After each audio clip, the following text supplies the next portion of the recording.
Sir ये जो हालिया दिनों में चंद माह में 11 माह में जो वेव में इंक्रीज़ आया है, इस पर बात करने के लिए हमने ज़हमत दी है। सीनियर सहाफ़ी हैं, तज़किया निगार हैं पेशावर से, जनाब इफ्तिखार फरदौस साहब।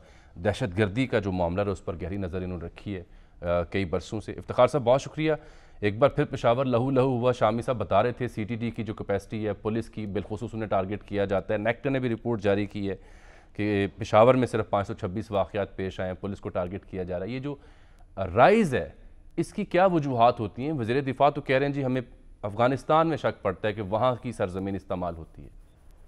देखिए जामी साहब, एक चीज तो बहुत क्लियर है कि जब से तालिबान की हुकूमत जब अफगानिस्तान में आई है तो हमने देखा है कि इस तरह के पे दर पे वाक़यात में जो है वो इजाफा हुआ है।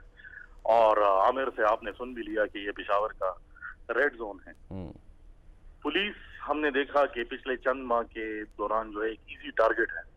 और अगर आप ऑफिशियल लिस्ट पिछले साल की देख लें तो उसमें तकरीबन कोई 163 पुलिस वाले जो है वो शहीद हुए हैं। अब जो जनूबी अजला हैं खैबर पुख्तूनख्वा के, वहां पर तालिबान बाकायदा तौर पर उनकी एक जगह पर जो है वो प्रेजेंस है, जो शुमाली वजीरिस्तान और जनूबी वजीरिस्तान के संगम पर जो इलाके हैं वहां पर रोजाना के लिहाज से जो है वो टारगेट जो है वो हो रहे हैं।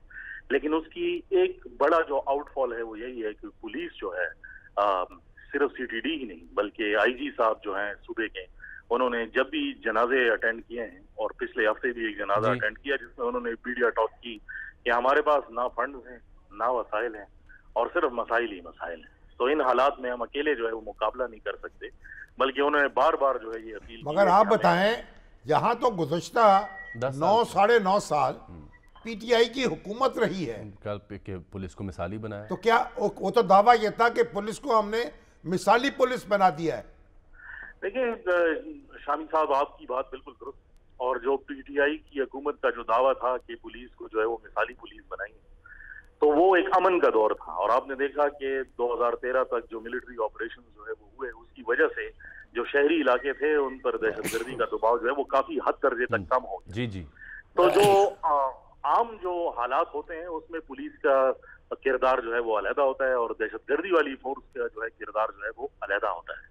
अगर ये जो मौका दिया गया था वो इसीलिए दिया गया था कि पुलिस अपने आप को जदीद असलहे से जो है वो लेस करे और अपने आप को टेक्नोलॉजिकली भी एडवांस करे। अनफॉर्चुनेटली जो आपने बात की कि हरदम जो है वो चौकस रहना पड़ेगा, मेरे ख्याल में पुलिस लाइन के अंदर धमाका होना इस बात की निशानदेही कर रही थी कि उस चौकन्नेपन में जो है कोई ना कोई कमी कहीं ना कहीं जो है वो वाकया हुई है। अब आप क्या सजेस्ट करेंगे, क्या किन इक़दामात की जरूरत है?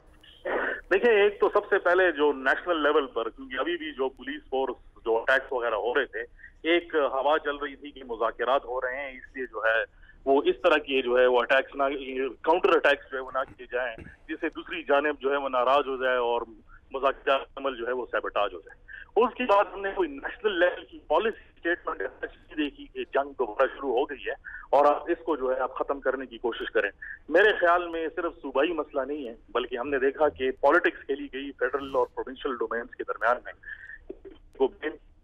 किसी ने कहा ये प्रोविंशियल सब्जेक्ट का फेलियर है, किसी ने कहा फेडरल सब्जेक्ट का फेलियर है। मेरे ख्याल में इसके लिए नेशनल पॉलिसी दोबारा मुरतब करेगी और जो पुरानी पॉलिसियां पे करनी पड़ेगी, क्योंकि पहले जो हुकूमतें थी उनके साथ अफगानिस्तान में हमारे शायद उस तरह के ताल्लुकात नहीं थे। अब हमारा क्लेम ये है कि वो एक फ्रेंडली हुकूमत है, तो अगर फ्रेंडली हुकूमत से भी ताल्लुकात इस वजह से खराब हो रहे हैं तो ये डिप्लोमेटिक फेलियर भी है, नेशनल सिक्योरिटी फेलियर भी है। अब तो वफाकी हुकूमत और सूबाई हुकूमत के दरमियान कोई फासला नहीं है, इस वक्त तो निगरान हुकूमत कायम है। ये तो मिलकर काम कर सकते हैं ना जंगी बुनियादों पर।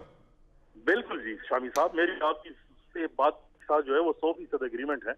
देखते हैं अगले एक कोर कमांडर कॉन्फ्रेंस, देखते हैं इस बात को किस तरफ जो है वो ले जाया जाता है। वो तो अपनी जगह बात आपकी आमिर इफ्तिखार दुरुस्त है, लेकिन देखिए ना अमन कायम किया गया, सवात और दीगर मुल्का इलाकों का जो कंट्रोल था वो आम इदारों के सुपुर्द किया फ़ौज ने, बताया गया सूरत हाल जिस तरह बेहतर हुई, तो वो फिर इसका मतलब है कैपेसिटी नहीं थी, वो इदारे नहीं टेकअप कर सके सिचुएशन को।